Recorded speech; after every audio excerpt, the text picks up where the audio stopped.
পুঁই শাক জিনিসটা আমার বরাবরই খুবই ভালো লাগে, রান্না করতেও ভালো লাগে, খেতেও খুব ভালো লাগে। তো আজকে আমি পুঁই শাক রান্না করার একটা রেসিপি নিয়ে এসেছি। চিংড়ি দিয়ে পুঁই শাক রান্না করব।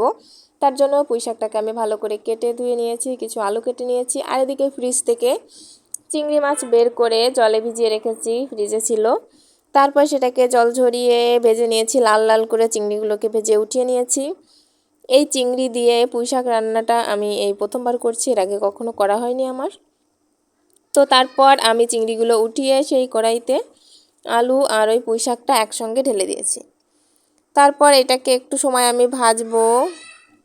কড়াইতে দিলে একটু জল গলবে, একটু লবণ আর হলুদ দিয়ে আমি পুঁই শাক আর আলু দুইটাকেই ভাজবো। দেখতেই পাচ্ছেন ভিতরে জল গলেছে। এ পর্যায়ে আমি এর ভিতরে দিয়ে দিয়েছি কাঁচামরিচ বেটে দিয়েছি। এটাকে যতক্ষণ না জলটা শুকায় ততক্ষণ এটাকে আমি ভাজবো। তো দেখতে পাচ্ছেন এখন কিন্তু আমার জলটা শুকিয়ে গিয়েছে। শুকিয়ে গেলে এখন আমি এর ভিতরে জল দিয়ে দেব পরিমাণ মতো। পুঁই শাকের ডাঁটাটা কিন্তু সেদ্ধ হতে একটু সময় নেয়, সবগুলো নেয় না, কিছু কিছু সময় পুঁই শাকের ডাঁটাগুলো সেদ্ধ হতে একটু বেশি সময় নেয়। তো আপনারা সেই হিসাব করেই জলটা দিবেন। তারপর আমি উপর দিয়ে চিংড়ি মাছগুলো দিয়ে দিয়েছি। আমার আজকের পুঁই শাকের ডাঁটাগুলো ছিল একেবারেই কচি, যার জন্য আমার খুব একটা বেশি জল দেওয়ার প্রয়োজন হয়নি। তো চিংড়িগুলো আমি পুরোপুরি দেয়নি, অনেকগুলো চিংড়ি ছিল কিন্তু আমি পুরোপুরি দেয়নি, সবগুলো বেশি হয়ে যেত দিলে, যার জন্য আমি অল্প কিছু দিয়েছি আর কিছু রেখে দিয়েছি। এরপর আমি চিংড়িগুলো পুঁই শাকের সঙ্গে একটু মিশিয়ে নিয়ে এটাকে আমি ঢেকে রান্না করব।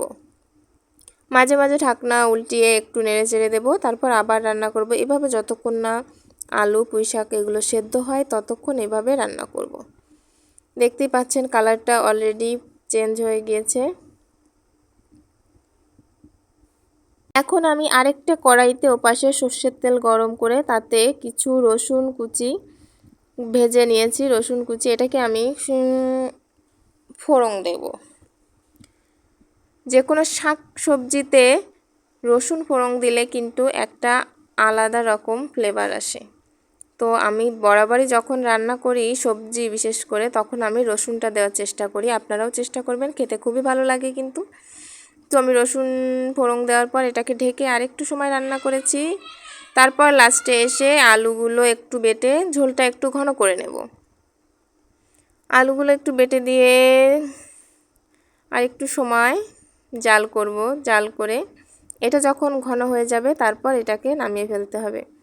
দেখতেই পাচ্ছেন অলরেডি ঘন হওয়া শুরু করে দিয়েছে আমার তরকারিটা।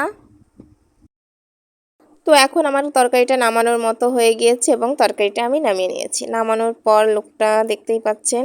এটা কিন্তু অবশ্যই রান্না করে খাবেন, খুবই ভালো লাগবে খেতে। তো ধন্যবাদ সবাইকে।